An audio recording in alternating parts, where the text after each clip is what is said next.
قال اللہ تبارک و تعالی فی القرآن المجید والفرقان الحمید وما آتیتم من زکاة تریدون وجہ اللہ فاولئک هم المضعفون۔ ترجمہ آیت مبارکہ کا ہے کہ تم جو کچھ بھی زکوٰۃ دیتے ہو، مقصد اگر اللہ کی رضامندی ہو تو ایسے لوگ ہی جو یہ کام کرتے ہیں، اپنے مال میں اضافہ کر رہے ہیں، اپنے مال کو بڑھا رہے ہیں۔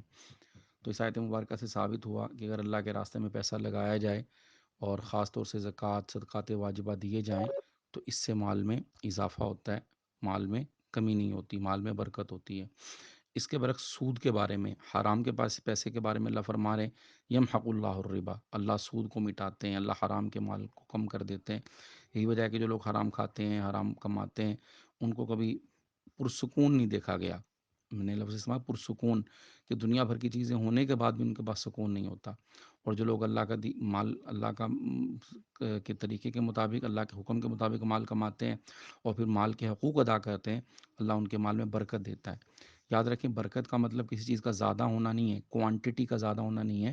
برکت کا مطلب یہ ہے کہ ایک چیز مقدار میں تھوڑی ہو، کوانٹٹی میں تھوڑی ہو، لیکن پھر بھی وہ کافی ہو جائے، تو یہ چیز برکت ہوتی ہے۔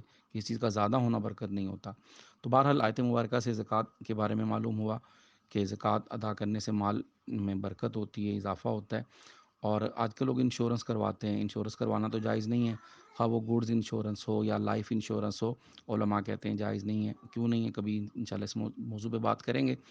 لیکن جو زکوٰۃ ادا کرنا ہے، یہ بھی ایک قسم کی انشورنس ہے۔ اور کس کے ساتھ انشورنس ہے؟ اللہ کے ساتھ، کہ جب زکوٰۃ ادا کر دی جائے تو اس کی برکت سے اللہ تعالیٰ مال کو محفوظ فرما دیتے ہیں۔ ایک روایت میں آتا ہے کہ دنیا میں اگر کہیں بھی کوئی مال ضائع ہوتا ہے، سمندر میں ہو جائے، جنگل میں ہو جائے، آگ لگ جائے، تو اس کی جو وجہ ہوتی ہے وہ یہ ہوتی ہے عام طور سے کہ لوگوں نے زکوٰۃ ادا نہیں کی ہوتی۔ جب زکوٰۃ ادا کر دی جائے تو اللہ تعالیٰ مال کی خاص طور سے حفاظت فرماتا ہے۔ ایسی بے شمار واقعات ہیں جو ہم نے بھی سنے اور احباب نے بھی یقیناً سنے ہوں گے۔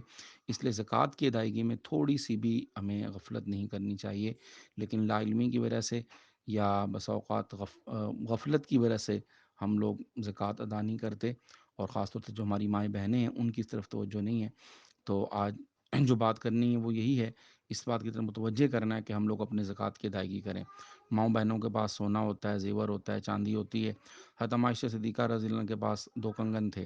آپ صلی اللہ تعالیٰ علیہ وسلم نے وہ ملاحظہ فرمائے تو فرمایا کہ عائشہ، اگر اس کی تم زکوٰۃ ادا نہیں کرو گی تو تمہارے لیے جہنم میں جانے کے لیے کافی ہیں۔ تو ان کو سمجھایا گیا کہ زکوٰۃ ادا کرنا ضروری ہے۔ ایک روایت میں آتا ہے کہ جو آدمی زکوٰۃ ادا نہیں کرتے تو قیامت کے دن ان کا جو مال ہوگا، اس مال سے یحما، یا آیت مبارکہ بھی ہے، یحما علیہا فی نار جہنم فتقوا بہا جباہہم وجنوبہم وظہورہم، ان کے جسموں کو اسی سونے کو گرم کر کے داغا جائے گا، اور ان کا جو مال ہوگا وہ گنجے سانپ کی شکل میں آئے گا اور ان کے گلے میں آ کے پڑ جائے گا، تو گلے میں آگلی پڑ جائے گا۔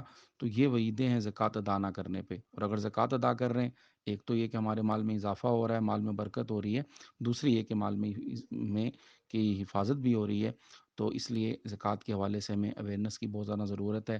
اگر کوئی کسی کے پاس کاروبار ہے تو وہ اس کی زکوٰۃ ادا کرے، خواتین کے پاس زیور ہیں تو اس کی زکوٰۃ ادا کریں، جتنی بھی صورتیں، اگر کسی کے پاس زمین کی پیداوار ہے تو وہ اس کی زکوٰۃ ادا کرے، کسی کے پاس جانور ہیں بہت زیادہ اور وہ مقدار نصاب کو پہنچتے ہیں تو اس کی زکوٰۃ ادا کریں۔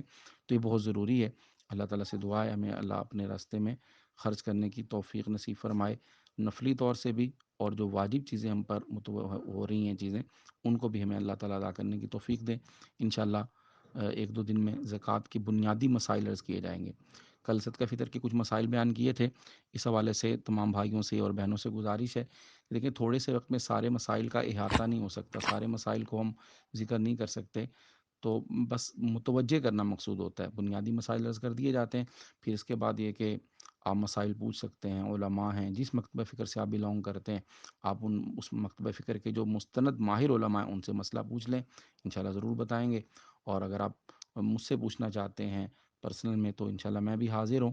تو اس لیے مسائل کا صرف شوق پیدا کرنا اور متوجہ کرنا مقصود ہوتا ہے، اور کوئی بات سمجھ نہ آئے تو اس کو پوچھ لینا چاہیے۔ اس طرح مسائل کے حوالے سے لوگ کہتے ہیں جی ہمیں پہلے ہم نے تو نہیں سنا، تو اگر ہم نے نہیں سنا تو اس میں ہماری کمزوری کو بتائیے کہ ہم نے کیوں نہیں سنا، ہمیں سننا چاہیے تھا، یہ نہیں کہ اگر ہم نے نہیں سنا تو مسئلہ ہی ٹھیک نہیں ہے۔ بہرحال زکوٰۃ کی طرف آج متوجہ کی ہے، اس کے بارے میں فضائل کچھ عرض کی ہے، کچھ وعیدیں عرض کی۔